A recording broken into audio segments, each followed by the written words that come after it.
तो constitution development हमारा topic है। अब इसके लिए हमें समझना होगा, इसमें हमें ये जानना है कि हमारा जो कॉन्स्टिट्यूशन है, संविधान है, वो कैसे बना, उसकी डेवलपमेंट कैसे हुई। तो मैंने बताया था कि ये डेवलपमेंट एक दिन में नहीं हुई, इट्स एक्चुअली एवोल्यूशन, ये एवोल्यूशन हुई है, उसकी धीरे धीरे उत्पत्ति हुई है। अराउंड जो हमारा आज का कॉन्स्टिट्यूशन जो चल रहा है वो 200 ईयर्स में बना है।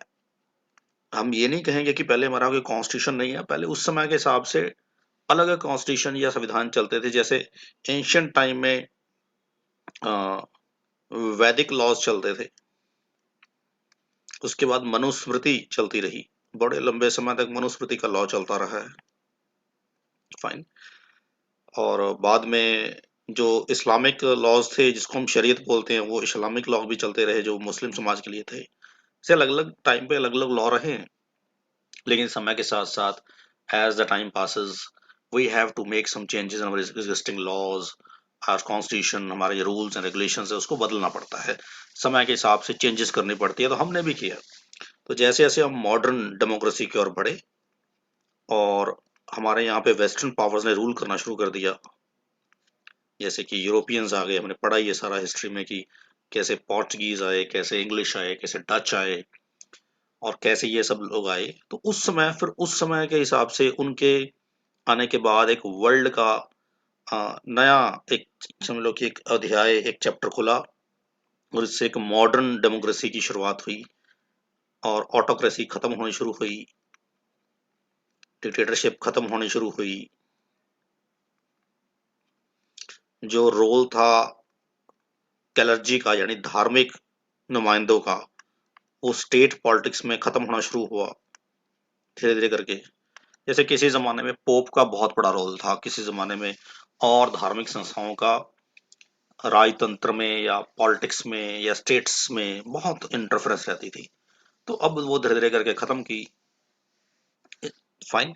वैसे तो हम अभी पढ़ते हैं कि इंडिया में कैसे आई, लेकिन वर्ल्ड में सबसे पहले दो रेवोल्यूशंस हम वर्ल्ड हिस्ट्री में पढ़ते होते हैं। एक अमेरिकन रेवोल्यूशन,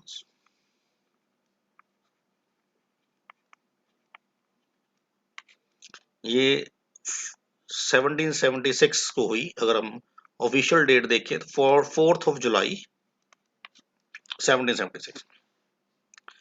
इंग्लिश या इंग्लैंड या इंग्लिश राज करते थे अमेरिका पे, यूएसए पे, अमेरिका में।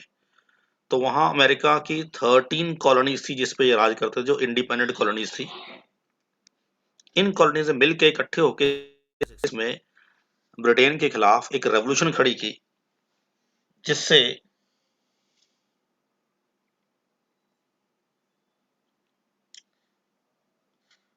जिससे उनको आजादी मिल गई अंग्रेजों से।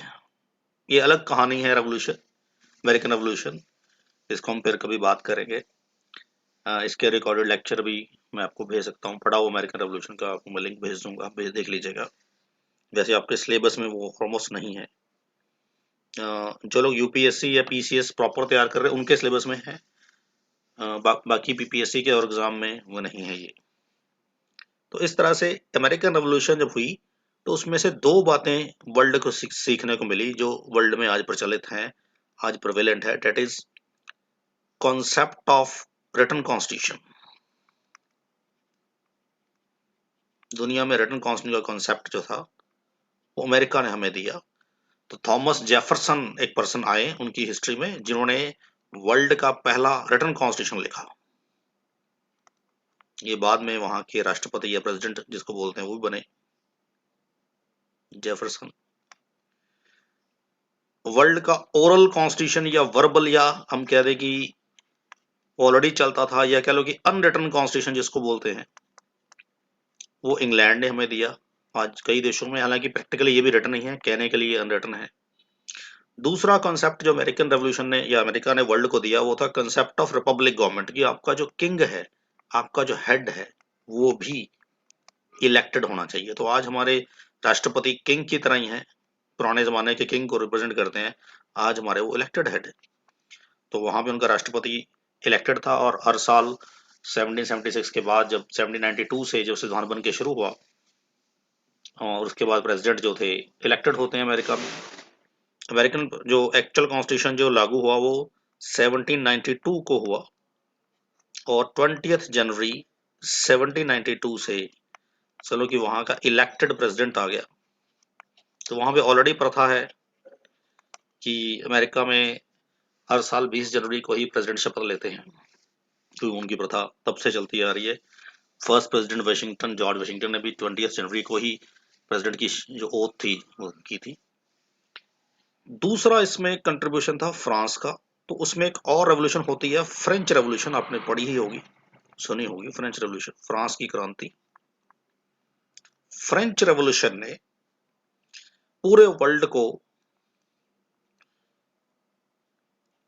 फिर से दोबारा से पार्लियामेंट का कॉन्सेप्ट दिया कि पार्लियामेंट आए, कॉन्स्टिट्यूशन हो, हालांकि ऑलरेडी ये दे चुका था, इसने और स्ट्रेंथन कर दिया, संविधान बन गया उनका भी। और उन्होंने 3 बड़े अच्छे वर्ड लोग दुनिया को सिखाए, लिबर्टी, इक्वलिटी, फ्रेटर्निटी। आज ये तीनों शब्द हमारे संविधान में हैं। हमारा कॉन्स्टिट्यूशन का प्रेम्बल भी अमेरिका और फ्रांस से प्रेरित है, इंस्पायर्ड है। अमेरिका ने भी अपने कॉन्स्टिट्यूशन में प्रेम्बल रखा था, तो हमने भी वहीं से ये कॉन्सेप्ट लिया कि हमारा भी प्रेम्बल होना चाहिए। और फ्रेंच कॉन्स्टिट्यूशन से हमने लिबर्टी, इक्वलिटी और फ्रेटर्निटी यानी आज़ादी, समानता और भाईचारा, यूनिवर्सल ब्रदरहुड होना चाहिए, लोग मिलके रहे, प्यार से रहे, ये कॉन्सेप्ट आया। हालांकि इससे पहले इंडियन कॉन्टेक्स्ट में अगर हम देखें तो हमारे पहले भी इलेक्टेड रूलर्स के एग्जांपल्स हैं। ऋग्वेद में सभा समिति की एग्जांपल है, जो कि इलेक्टेड बॉडीज हुआ करती थी।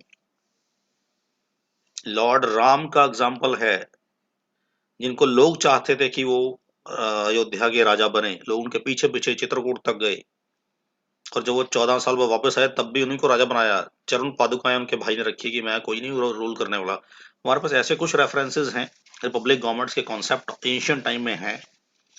और हमारे पास गोपाला किंग है, एक पाला डायनेस्टी का, अराउंड 9-10 सेंचुरी में, जो इलेक्टेड किंग माना जाता है उस समय का। ऐसे कुछ रेफरेंसेस हमारे पास है, लेकिन आज 200 सालों से लगातार मॉडर्न वर्ल्ड का जो कॉन्सेप्ट है वो इन्हीं 2 रेवोल्यूशन से, अमेरिकन और फ्रेंच रेवोल्यूशन से इंस्पायर्ड है। तो अमेरिका ने हमें रिपब्लिक गवर्नमेंट का कॉन्सेप्ट, रिटन कॉन्स्टिट्यूशन का कॉन्सेप्ट दिया, वेयर एज फ्रेंच रेवोल्यूशन ने हमें लिबर्टी, इक्वलिटी, फ्रेटर्निटी का कॉन्सेप्ट दिया। और हमारे यहाँ भी फॉरेन पावर आ गई, फॉरेन रूल आ गया,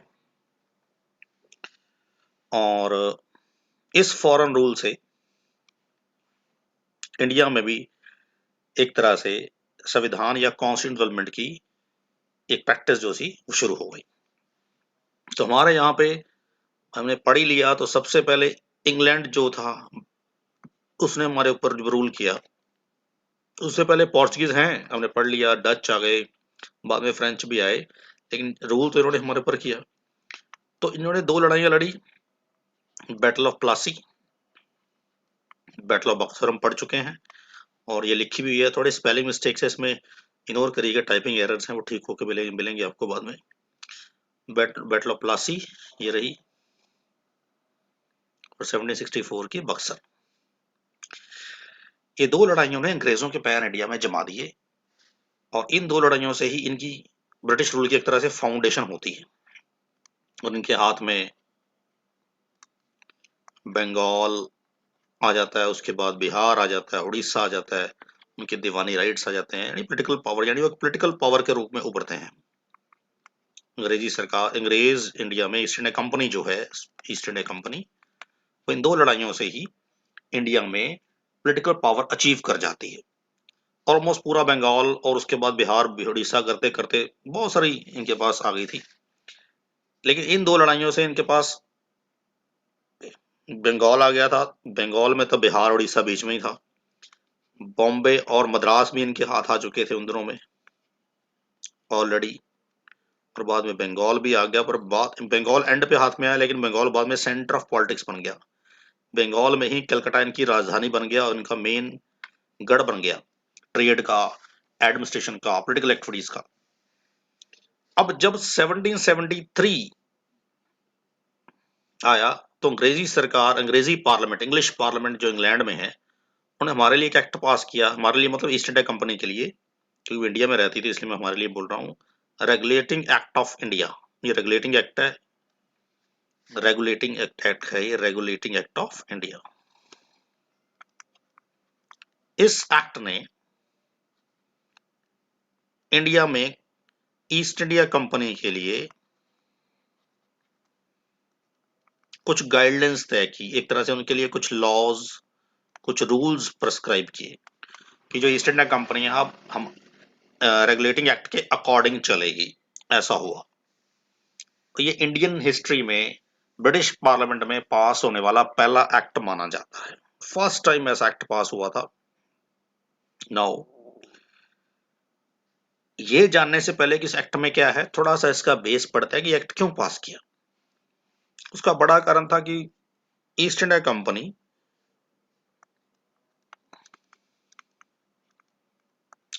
इंग्लैंड गवर्नमेंट से, इंग्लैंड की गवर्नमेंट से लोन मांगा करती थी। 1772 के आसपास उन्होंने कुछ लोन मांगा, 1 और 2 मिलियन पाउंड का लोन मांगा, शायद 1 था, शायद 2 था मिलियन पाउंड का लोन मांगा। तो उस समय ये मुद्दा वहां की पार्लियामेंट की ऑपोजिशन में उठा। उस समय इंग्लैंड के प्राइम मिनिस्टर थे पीएम नॉर्थ, उनके टाइम की मैं बात कर रहा हूँ, नॉर्थ पीएम का नाम था। इससे पहले भी 2 बार कंपनी लोन ले चुकी थी अंग्रेजी सरकार से इंग्लैंड में। अब पार्लियामेंट में ये मुद्दा उठा कि कंपनी के एम्प्लॉयज तो बहुत रिच है, कंपनी तो बहुत अच्छा ट्रेड कर रही है, प्रॉफिट कमा रही है, और जो कंपनी के एम्प्लॉयज हैं उन तो वो तो इंग्लैंड में बहुत रिच हैं, जो बड़े बड़े ऑफिसर्स हैं उनके उनके तो बड़े बड़े घर बने, आलीशान महल बने हैं यहाँ पे।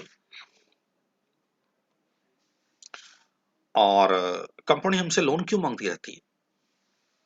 कंपनी कह रही मैं घाटे में हूं, मैं लोन दो, पर कंपनी के एम्प्लॉयज बड़े रिच है, क्योंकि कंपनी के अंदर प्राइवेट ट्रेड चलता था। एक प्राइवेट ट्रेड जिसको बोलते हैं कि कंपनी के एम्प्लॉयज अपना खुद का प्राइवेट ट्रेड करते थे, वो कंपनी के नाम पे अपना ही माल बेच जाते थे, प्रॉफिट खुद कमा जाते थे, और कंपनी इससे दुखी थी, कंपनी इसमें लॉस में थी, और इसलिए बंगाल के नवाब को भी रेवेन्यू लॉस हो रहा था, इससे कंपनी को भी लॉस हो रहा था, लेकिन कंपनी के एम्प्लॉयज रिच थे। हम पढ़ ही चुके हैं, दस्तक राइट्स वगैरह जो सब हम पढ़ चुके हैं। तो पीएम नॉर्थ के टाइम पे ये मुद्दा जब दोबारा पार्लियामेंट में गया कि भी 2 बार लोन और दे चुके हैं, पहले ही दे चुके हैं, we have already granted loan to them, तो फिर से लोन क्यों दे।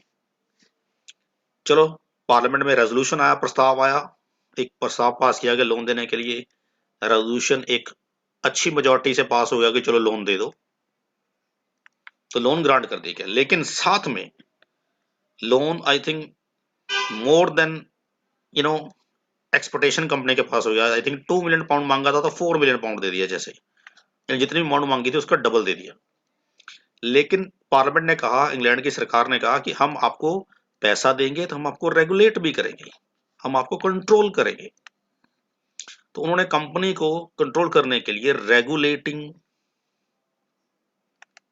एक्ट ऑफ 1773 पास किया। इसी एक्ट ने इंडिया में संविधान की प्रथा, संविधान की ट्रेडिशंस, उसके कन्वेंशंस जो थे इंडिया में, उसकी स्थापना की, वो बनने शुरू हुए। यानी संविधान का बनना एक्चुअली रेगुलेटिंग एक्ट से ही शुरू हो गया था। इसको हम बोलते हैं फाउंडेशन रखी हमारे संविधान की डेवलपमेंट की। और उस समय कलकत्ता एक प्रेसिडेंसी स्टेट था, कलकत्ता को प्रेसिडेंसी स्टेट बोला जाता था, सिटी था। कलकत्ता एक शहर था जिसको प्रेसिडेंसी टाउन बोलते थे, बॉम्बे भी प्रेसिडेंसी टाउन था। जो बड़े शहर थे उनको ये प्रेसिडेंसी टाउन बोला करते थे, अच्छी या बड़ी स्टेट्स इनको प्रेसिडेंसी स्टेट्स या प्रोविंसेस बोला करते थे। तो कलकत्ता में इस एक्ट को पास करके लागू किया गया, बंगाल में मतलब लागू किया गया। और इस एक्ट में कुछ प्रोविजंस थी, वो क्या थी?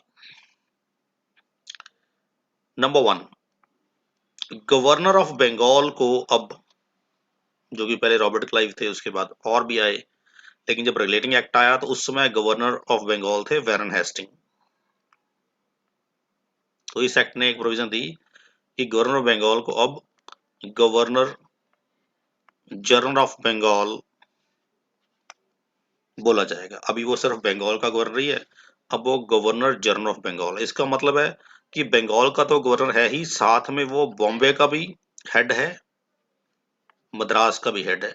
तो बॉम्बे मद्रास का मतलब है उस समय की, बॉम्बे मीन्स उस समय का महाराष्ट्र गुजरात, मद्रास मीन्स उस समय का पूरा तमिलनाडु। नाम शहरों से पर भी स्टेट के नाम है। तो यहाँ पे भी बॉम्बे में भी एक गवर्नर था, मद्रास में भी एक गवर्नर था, प्लस उसकी काउंसिल भी थी एक छोटी सी, ऐसे इसकी भी एक छोटी सी काउंसिल थी जो यहाँ रूल करते थे। तो जो गवर्नर जनरल अगर जो बन गया तो ये बंगाल का गवर्नर, यानी बंगाल का एज ए गवर्नर तो काम देखेगा ही, साथ में बॉम्बे का भी हेड है, बंगाल का भी हेड, मद्रास का भी हेड है। यानी जो मद्रास बॉम्बे के गवर्नर हैं वो गवर्नर के नीचे आ गए और इसको गवर्नर जनरल ऑफ बंगाल बोलना शुरू कर दिया। इसलिए आपको क्वेश्चन पूछा जा सकता है कि first governor general of Bengal कौन था। मैं वर्ड बंगाल यूज कर रहा हूँ, इंडिया नहीं, तो याद रखना Bengal. It was Warren, he was Warren Hasting.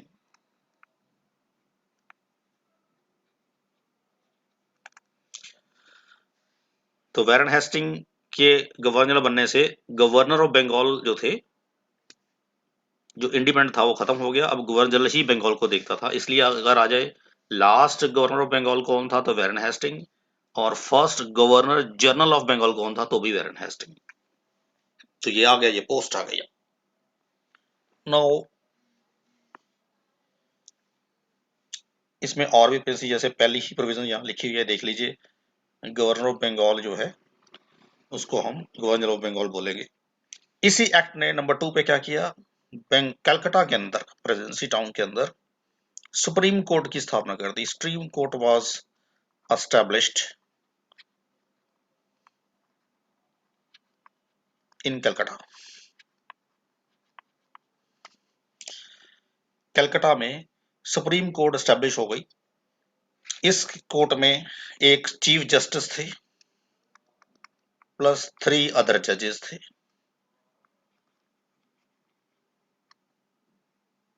पहली बार इंडिया में जुडिशियल सिस्टम बना था कोई, और मॉडर्न कोर्ट बनी थी। मैं मॉडर्न की बात कर रहा हूँ, हमारे अपने जुडिशियल सिस्टम अलग से ऑलरेडी चलते थे, मॉडर्न टाइम में भी थे, ऋग्वैदिक टाइम में थे, और उस समय मुगल टाइम पे भी थे, मुस्लिम रूल के टाइम पे भी अपना अपना सिस्टम था। लेकिन आजकल जो मॉडर्न जुडिशियल सिस्टम है ये यहाँ से आता है। तो सुप्रीम कोर्ट बन गई, chief justice of India, chief justice of Calcutta लगा दिए गए यहाँ पे एक कोर्ट में, 3 अदर जजेस लगा दिए गए। इनको हम कई बार टेक्निकल भाषा में पुजीन जजेस बोलते हैं, पुजीन, वो लगा दिए गए। नाउ पहले जो सुप्रीम कोर्ट के जज इस समय बनाए गए उनका नाम था इजारा इम्पे। कई बार क्वेश्चन पूछते हैं सुप्रीम कोर्ट के पहले जज, सुप्रीम कोर्ट के चीफ जस्टिस कौन थे, इजारा इम्पे। ये बिफोर इंडिपेंडेंस की हम बात कर रहे हैं, और वो आपसे आफ्टर इंडिपेंडेंस कौन से हैं हमारे अब इस समय, वो अलग है, वो भी अपने याद करके जाने हैं। ये हम बात कर रहे हैं सुप्रीम कोर्ट के पहले इजारा इम्पे जो जज बने चीफ जस्टिस। पूरी मॉडर्न पॉलिटिक्स में, मॉडर्न हिस्ट्री में इनका नाम लिया जाएगा सबसे पहले। तो जुडिशियल सिस्टम आ गया, सुप्रीम कोर्ट बन गई, उनके साथ 3 जजेस बैठ गए चीफ जस्टिस। मेनली ये जजेस ईस्ट इंडिया कंपनी, रेवेन्यू से जुड़े मुकदमे, उनके रिलेटेड केसेस, या गवर्नर जनरल या उससे जुड़े मुद्दे को सुलझाते थे, या और गवर्नर्स के। धीरे धीरे करके ये हमारे भी काम आने शुरू हो गए, हमारे लोग भी सुप्रीम कोर्ट में जस्टिस लेने के लिए जाने लग पड़े। वो बहुत बाद में गए, पहले पहले तो ये वहां उनके लिए ही थी, क्योंकि कहाँ हम पंजाब से बैठ के मान लो, या तमिलनाडु से बैठ गए, गुजरात से बैठ गए कलकत्ता जाएंगे। जो लोकल कोर्ट्स हैं, जो आजकल की लोकल कोर्ट्स है, सबऑर्डिनेट कोर्ट, जैसे आपके लुधियाना में, जलंधर में, दिल्ली में, यूपी में, कानपुर में, लखनऊ में, कहीं भी, आपके कोचीकोडी में, या आपके मद्रास में, या आपके कहीं कोचीन में, कहीं भी कोर्ट्स हैं, वो मॉडर्न कोर्ट्स तो बाद में आई। वो वारन हेस्टिंग सबसे पहले बंगाल में लेके आए, फिर धीरे धीरे करके पूरे इंडिया में चली गई। वो भी इसके 5-7 साल बाद आ गई थी, लेकिन पहले सुप्रीम कोर्ट आई थी। उसके बाद हाई कोर्ट्स काफी लेट आई, यानी हायर लेवल जो एपेक्स लेवल था जुडिशरी का, सुप्रीम कोर्ट सबसे पहले, जो बिल्कुल लीस्ट लोएस्ट लेवल था सबऑर्डिनेट कोर्ट्स, वो उसके बाद, जो मिडिल लेवल है हाई कोर्ट्स का, ये बाद में बनाया गया। फाइन, वो टाइम के साथ हम जानेंगे कैसा बना, कैसे बना वो सब। तो दूसरी प्रोविजन थी कि कोर्ट आ गई। अब तीसरी इसमें प्रोविजन क्या थी वो देखते हैं। तीसरी इसमें प्रोविजन थी कि जो गवर्नर जनरल लगाया गया, गवर्नर जनरल जो वारन हेस्टिंग थे, प्लस इसके साथ 4 मेंबर की एक काउंसिल लगाएगी, 4 मेंबर्स काउंसिल होगी उसकी, यानी 1 गवर्नर जनरल प्लस 4 मेंबर की council, total 5 people are there. जो गवर्नर ऑफ बंगाल है उसके साथ 4 मेंबर की काउंसिल होगी। ये काउंसिल अब बंगाल, बॉम्बे एंड मद्रास को चलाएगी। यहाँ पे ऑलरेडी गवर्नर है और उसकी छोटी काउंसिल है, मद्रास में भी गवर्नर है, उसकी छोटी काउंसिल है। मैंने पहले बताया कि वो गवर्नर जनरल बंगाल के नीचे है। फाइन।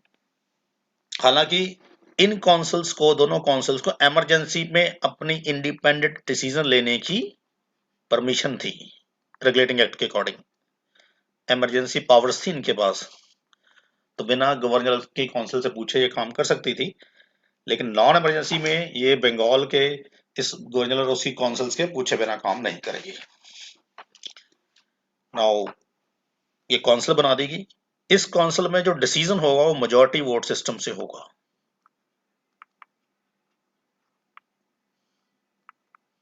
मींस 5 में से जिस तरफ 3 वोट चले गए, मान लो 5 लोग बैठे हैं, हम लोग हमको डिसीजन लेना चाहते हैं, तो जिस तरफ 3 लोग एग्री होंगे वो डिसीजन होगा। इसी को हम मेजॉरिटी बोलते हैं, सिंपल मेजॉरिटी बोलते हैं। तो सिंपल मेजॉरिटी से यहाँ पे या एक मेजॉरिटी से डिसीजन लिया जाएगा। तो ये इस तरह से बन गई थी। ऐसे और भी प्रोविजन थी, हम मेन मेन प्रोविजन की बात कर रहे हैं। मैंने पहले बता दिया कि बॉम्बे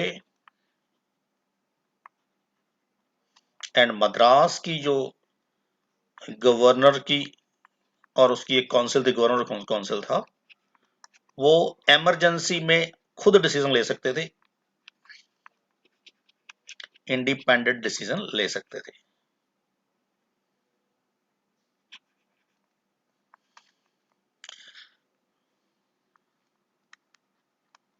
ध्यान से सुनिएगा, हम बड़ी ही टेक्निकल बातें कर रहे हैं, बड़ा आपको समझना है, इंटरेस्ट गेन करना है, इंटरेस्ट बनाना है, तभी ये बातें समझ में आएगी। एक बार आपको समझ में आ गई तो आपको बहुत अच्छे से इंटरेस्ट भी बनेगा, आपको पढ़ने में मजा आएगा, आपके मार्क्स भी आएंगे, आप किसी लेवल पे एक अचीवमेंट फील करोगे कि मुझे कुछ पता चला है। तो ये बॉम्बे और मद्रास की गवर्नरशिप्स अपने अपने काउंसिल में इंडिपेंडेंट डिसीजन इमरजेंसी में ले सकती है, पर नॉन इमरजेंसी में ये गवर्नर और उसकी काउंसिल से पूछेगी। इसके अलावा एक और प्रोविजन थी कि जो कंपनी है ईस्ट इंडिया कंपनी, वो जितना भी कॉरस्पॉन्डेंस करेगी अपने हेडक्वार्टर के साथ,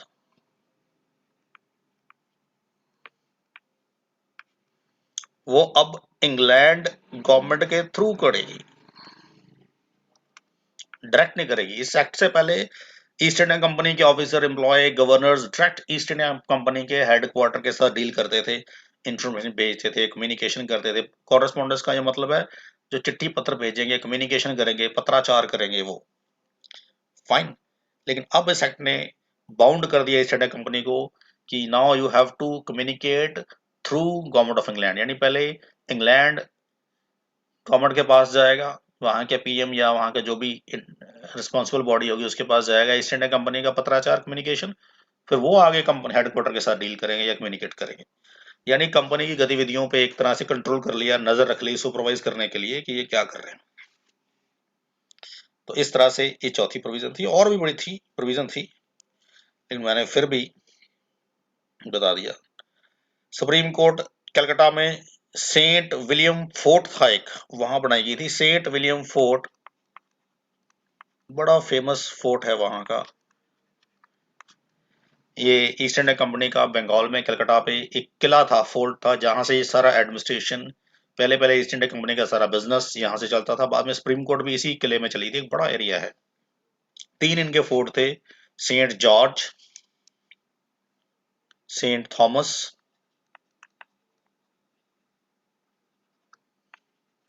और सेंट विलियम। एक कलकत्ता में था और ये बॉम्बे और मद्रास में बने थे। 3 फेमस फोर्ट उनके किले थे, पोर्ट थे। और इसमें सबसे फेमस विलियम फोर्ट था। एक्चुअली बेसिकली यही हेडक्वार्टर था इनका, यही इनकी राजधानी थी, विलियम फोर्ट या फोर्ट विलियम। फाइन।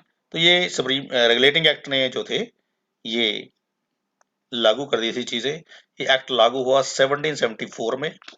1774 में ही गवर्नर जो था वो गवर्नर जनरल बन गया, क्योंकि लागू हो गया। इसलिए वैरन हेस्टिंग का जो पीरियड है 1772 से 1774, वो as a governor of Bengal बीता। 73 में आया तो लागू होने में साल लगा। 74 से ऑनवर्ड्स आ गई, यहां से वो गवर्नर जनरल ऑफ बंगाल बन गए। तभी मैंने बोला कि पहले गवर्नर बंगाल थे, आखिरी फिर फर्स्ट गवर्नर ऑफ बंगाल बने। अब इस रेगुलेटिंग एक्ट में कुछ डिफेक्ट्स थे, कुछ कमियां थी, जो इसको लागू होने के बाद पता चली। जैसे आज हमारे भी संविधान में कुछ कमियां रहेगी, हमें बाद में समझ में आई, जब कई बार कोई चीज उस समय प्लानिंग के दौरान समझ में नहीं आती, when we implemented we realise की ये गलती हो गई है। उस समय बड़ी प्लानिंग में बड़ी अच्छी चीजें लगती हैं, लेकिन बाद में लगता है कि ये गलती हो गई है। तो इसी तरह रेगुलेटिंग एक्ट में भी कुछ गलतियां हो गई। इस गलतियों को फिर पिट्स इंडिया एक्ट से ठीक किया गया। एक और एक्ट पास किया गया बाद में, पिट्स इंडिया एक्ट, जो कि 1784 में आया। फिर पिट्स इंडिया एक्ट को फिर ठीक किया गया, उसके लिए एक सप्लीमेंट्री एक्ट पास किया गया 1786 में भी। पिट्स इंडिया एक्ट को ठीक करने के लिए सप्लीमेंट्री एक्ट पास किया गया। तो आप इस दोनों को इकट्ठा एक ही मान लीजिए, पिट्स इंडिया एक्ट। इसके थ्रू कुछ गलतियां ठीक की गई। अब वो गलतियां क्या थी, supreme court Pitt's India act ने जो स्थापित की थी वो देखते हैं। गलतियां थी और प्लस साथ में कुछ और चीजें भी पिट्स इंडिया एक्ट से इंट्रोड्यूस हुई थी। अब हमने रेगुलेटिंग एक्ट को पढ़ लिया है। आप बाद में अपने डाउट्स से पूछ सकते हैं, अपने डाउट्स नोट करते जाइए या मैसेज बॉक्स में छोड़ते जाइए, हम देखते जाएंगे। अब पिट्स रिलेटिंग एक्ट ने कहा कि एक तरफ तो गवर्नर जनरल है और उसकी काउंसिल है, और वन गवर्नर जनरल फोर उसके मेंबर्स इज इक्वल टू 5, और मेजॉरिटी वोट से फैसला होगा। लेकिन ध्यान दीजिए, एक गवर्नर जनरल है प्लस 4 अदर मेंबर्स हैं, अदर काउंसलर्स हैं, इनको काउंसलर्स या एग्जीक्यूटिव काउंसलर बोलते हैं। टोटल 5 हैं। अब ये 5 में से अगर 3 एक तरफ वोट कर देंगे तो वो फैसला इंप्लीमेंट हो जाएगा, लागू हो जाएगा। यानी इसका मतलब ये जो 4 हैं, इनमें से कोई भी 3 आपस में यूनिटी बना ले या एक तरफ हो जाएं, तो पूरे अफेयर्स में, स्टेट अफेयर्स में इनकी चलेगी। ठीक है ना? यानी गवर्नर जनरल एग्री है या नहीं है, वो 3 एग्री हो गए। और गवर्नर गवर्नर जनरल चाहता कि मैं एग्री नहीं हूं, मैं इस पॉइंट से एग्री नहीं हूं, मैं इस फैसले से आज हमारा एक पीएम है और एक कैबिनेट है, ये गवर्नर जनरल और ये काउंसिल ही अगले 200 सालों में इतने बड़े हो गए, इसके मेंबर्स बढ़ गए, इनका स्टेचर बढ़ गया। टाइम टू टाइम आगे देख और भी एक्ट पढ़ेंगे तो पता चलेगा इनके मेंबर बढ़ते गए। यही इंडिपेंडेंट इंडिया में बाद में पीएम और उसकी काउंसिल जो थी आज हमारी कैबिनेट बन गई। इसी काउंसिल में से हमारी लेजिस्लेटिव काउंसिल निकली, जो आज हमारी पार्लियामेंट है। पार्लियामेंट आगे दो हिस्सों में बटी हुई है, लोकसभा राज्यसभा। ये धीरे धीरे हुआ। फाइन। आज की डेट में पीएम एग्री ना हो, पर कैबिनेट के मेजॉरिटी मेंबर एग्री हैं, कैबिनेट के मेजॉरिटी मेंबर एग्री हैं, तो क्या उसका फैसला लागू होना चाहिए? वैसे ही गवर्नर जनरल एग्री नहीं हो या ना हो, पर अगर ये 3, इसमें डिफेक्ट था कि अगर ये 3 इकट्ठे हो गए तो फिर इसकी कोई वैल्यू नहीं है, इसकी कोई वैल्यू नहीं है। तो वैरन हेस्टिंग की चलती ही नहीं थी। ऐसे 5 बड़े इश्यूज आए या अफेयर्स आए जिसमें वैरन हेस्टिंग की नहीं चली माना जाता है। ये 3 लोग अपने चला गए। ये 3 लोग कोई अपॉइंटमेंट कौन करना है इन चारों की? इंग्लैंड के पीएम करते हैं। उस समय पीएम थे पीएम नॉर्थ। तो पीएम नॉर्थ ने, क्योंकि वो वैरन हेस्टिंग के पॉलिटिकल राइवल थे शायद, या कुछ उनका विरोधाभास या कॉन्ट्रडिक्शन था उनसे, इसलिए पीएम नॉर्थ ने 4 में से 3 मेंबर अपने लगा दिए। शायद उनके नाम थे फ्रांसिस क्लेवरिन, ऐसे करके नाम थे, जो पीएम नॉर्थ के लगाए हुए थे। वो विलियम वैरन हेस्टिंग के अगेंस्ट थे। तो इन तीनों की ही चलती थी। अब जो ये फैसला करे थे, गवर्नर बेचारा फंस गया, ना वेटो पावर है ना कोई स्पेशल राइट है, जो मेजोरिटी वोट से फैसला हो गया वो हो गया। तो इससे कई फैसलों में एग्री ना होने के बावजूद गवर्नर जनरल जो फंस जाता था, मानना पड़ता। पर ओवरऑल रिस्पॉन्सिबिलिटी किसकी है? गवर्नर जनरल की। बाद में अगर फैसला गलत हुआ तो किससे पूछेंगे? गवर्नर जनरल से। इसलिए इस डिफेक्ट को पिट्स इंडिया एक्ट ठीक किया गया। उन्होंने क्या किया? पिट्स इंडिया एक्ट ने, पिट्स इंडिया एक्ट ने जो 1784 में आया, उसने गवर्नर जनरल को वीटो पावर दे दी।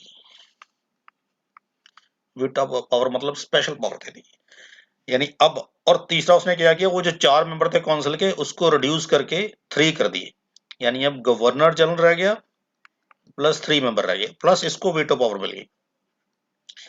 अब अगर कोई फैसला करना है तो गवर्नर का एग्री होना जरूरी है, यानी अगर मेजोरिटी वोट हुई, अगर तीनों भी एक तरफ मिल गए, अब 4 में से एक तो वैसे ही उड़ा दिया, 3 कर दिए, प्लस इसका एग्री होना मतलब क्या है, वीटो पावर मतलब उसका एग्री होना मस्ट है, ही मस्ट बी एग्रीड। तो अगर तीनों एक तरफ ही हो गए और गवर्नर ने वीटो पावर यूज कर ली कि मैं एग्री नहीं हूं, तो फैसला लागू नहीं होगा, इंप्लीमेंट नहीं होगा, इसका मतलब ये है। तो वीटो पावर यानी स्पेशल एक प्रेरोगेटिव मिल गया, एक स्पेशल राइट मिल गया, तो इससे इस चीज को ठीक किया गया। अगला इसमें डिफेक्ट था कि मान लो सुप्रीम कोर्ट है एक तरफ गवर्नर जनरल प्लस उसकी काउंसिल है, अगर इन दोनों के किसी जुरिस्डिक्शन में कोई चीज कॉमन जुरिस्डिक्शन में आ गई या ओवरलैपिंग हो गई, या कहीं ऐसा हो गया कि दोनों के फैसले या दोनों के डिसीजन या जुरिस्डिक्शन में किसकी चलेगी, उनका जुरिस्डिक्शन तय नहीं है, किस किस मामले में सुप्रीम कोर्ट आएगी, किस किस मामले में गवर्नर काउंसिल इंटरफेयर करेगी, ये तय नहीं था, it was not clear. And अगर ओवरलैपिंग होती है, मतलब सुप्रीम कोर्ट का फैसला या गवर्नर की काउंसिल ने कुछ डिसीजन लिया, दोनों कॉन्ट्राडिक्टरी हैं, तो उसमें से किसकी बात मानी जाएगी, दोनों एक दूसरे के ऑपोजिट हैं, ये क्लियर नहीं था। सुप्रीम कोर्ट कहती थी मैं ऊपर हूँ मेरी मानो, ये कहते जी मैं हूँ मैं मुझे मानो, ये रेगुलेटिंग एक्ट ने क्लियर नहीं किया। फिर पिट्स इंडिया एक्ट ने क्या किया, ये क्लियर किया कि अगर ऐसा कुछ भी होता है जिसमें ओवरलैपिंग या कॉन्ट्रडिक्शन होती है, तो गवर्नर जनरल की चलेगी, सुप्रीम कोर्ट की नहीं चलेगी, सुप्रीम कोर्ट की नहीं चलेगी, सुप्रीम कोर्ट की। हालांकि आज इस समय इंडिया में या जितनी मॉडर्न डेमोक्रेसीज हैं वहां पे जुडिशरी इंडिपेंडेंट है, आज सुप्रीम कोर्ट की या जुडिशरी की चलती है।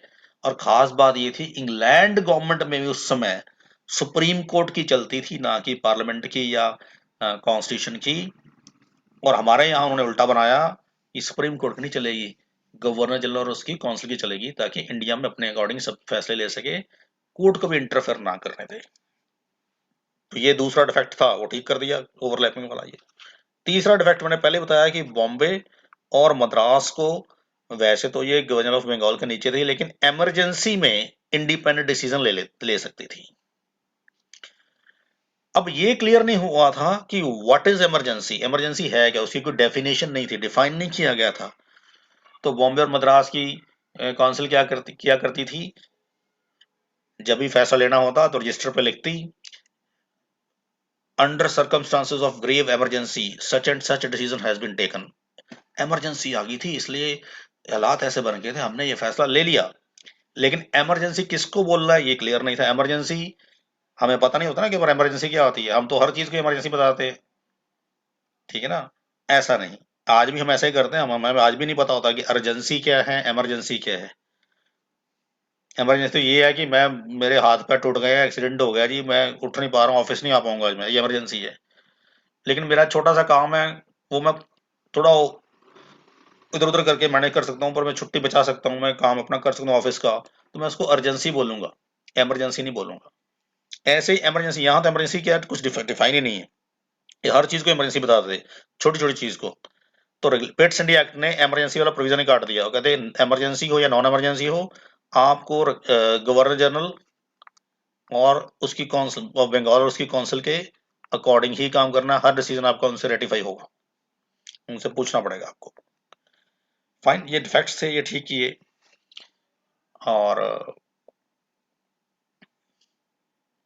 इसके अलावा पिट्स इंडिया एक्ट ने एक कोर्ट ऑफ डायरेक्टर नाम की बॉडी बना दी, कोर्ट ऑफ डायरेक्टर, ये लिखा हुआ है court of directors for trade affairs. उन्होंने ईस्ट इंडिया कंपनी जो थी उसके समझ लो 2 पार्ट कर दिए, एक कोर्ट ऑफ डायरेक्टर्स कर दिए जिनका काम था ट्रेड चलाना, ट्रेड अफेयर्स, और एक बोर्ड ऑफ कंट्रोल बना दिया जिसका काम था पॉलिटिकल अफेयर देखना, पॉलिटिकल अफेयर्स। ध्यान से समझिए, ईस्ट इंडिया कंपनी पहले एक ट्रेडिंग बॉडी है, एक बिजनेस कंपनी है, वो एक कंपनी है, वो एक चार्टर एक्ट से बनी है, उसके शेयर होल्डर्स हैं, उसके सब्सक्राइबर्स हैं, वो इंडिया, इंडोनेशिया, चाइना या और कई कंट्रीज में रूल करती है, अब बिजनेस करती है, सॉरी। लेकिन इंडिया में भी वो 150 साल तक, अराउंड पौने 200 साल तक बिजनेस करती रही, लेकिन अचानक से उसको पॉलिटिकल पावर उसके हाथ में आ गई। उसके पास बंगाल आ गया, मद्रास आ गया, बॉम्बे आ गया, बिहार, उड़ीसा आ गई। अब ईस्ट इंडिया कंपनी दो काम कर रही है। ट्रेड तो ये पहले से ही कर रही थी, माल खरीदती है, बेचती है इंग्लैंड में जाके, इंडिया से लेके, पॉलिटिकल पावर भी आ गई। लेकिन इसकी मैनेजमेंट एक ही है, इसकी मैनेजमेंट एक ही है, सिंगल मैनेजमेंट, पॉलिटिकल काम भी कर रही है, ट्रेड भी देख रही है। तो ये अब टेक्निकली ये ठीक नहीं है ना। जो व्यापार करने वाली बॉडी है उसकी मैनेजमेंट अलग होनी चाहिए, जो पॉलिटिकल पावर है या पॉलिटिकल अफेयर देखने हैं उसकी बॉडी अलग, क्योंकि मिक्स नहीं होने चाहिए। तो इस एक्ट ने ईस्ट इंडिया कंपनी को दो हिस्सों में बांट दिया। एक बोर्ड ऑफ कंट्रोल, एक कोर्ट ऑफ डायरेक्टर्स। ये डायरेक्टर्स हैं जो बड़े बड़े शेयर होल्डर्स हैं, सब्सक्राइबर्स हैं। इनका काम है ट्रेड अफेयर्स को देखना, ट्रेड अफेयर्स को देखना। इनका काम है बोर्ड ऑफ कंट्रोल का पॉलिटिकल मैटर्स देखना, पॉलिटिकल अफेयर्स देखना। और इन्होंने एम्प्लॉयज भी एक तरह से अलग अलग कर दिए, कि ऑप्शन दे दिए ईस्ट इंडिया कंपनी के एम्प्लॉयज को कि आप देख लो, आपने ट्रेड अफेयर्स बिजनेस करना है, उधर वाले डिपार्टमेंट में रहना है, तो कोर्ट ऑफ डायरेक्टर के पास चले जाओ। जो पॉलिटिकल अफेयर में रहना चाहते हैं, बोर्ड ऑफ कंट्रोल में आ जाओ। तो ये सब हुआ था उस समय, कॉर्नवालिस थे, कॉर्नवालिस के टाइम पे ये हुआ था। और बोर्ड ऑफ कंट्रोल बन गया और कोर्ट ऑफ डायरेक्टर्स बन गई। इसके अलावा इसने गवर्नर की काउंसिल के मेंबर 4 से 3 कर दिए थे, और गवर्नर को वेटो पावर दे दी थी। ये मैंने आपको बता ही दिया है, देखो ये लिखा ही हुआ है। फाइन। तो ये पिट्स इंडिया एक्ट हमने देखा, और हमने रेगुलेटिंग एक्ट ऑफ 1773 देखा, जिससे हमें समझ में आया कि ये एक्ट आया जिसने बेसिक फाउंडेशन रखी, संवैधानिक प्रथाएं इंडिया में स्टार्ट की, और इसने उसमें जो डिफेक्ट थे वो ठीक किए, और ईस्ट इंडिया कंपनी में भी कुछ रिफॉर्म किए। उसके बाद कंपनी के लिए 4 चार्टर एक्ट पास हुए हैं, 4 चार्टर एक्ट, 4 चार्टर एक्ट पास हुए हैं। एक चार्टर एक्ट 1793 में आया, अभी एक एक करके वो पढ़ेंगे हम। फिर चार्टर एक्ट 1813 आया, फिर चार्टर एक्ट 1833 आया, और फिर चार्टर एक्ट 1853 आया। तो अब इसके हम देखते हैं कि ये चार्टर एक्ट जो है ये कैसे पास हो, इसमें क्या क्या प्रोविजन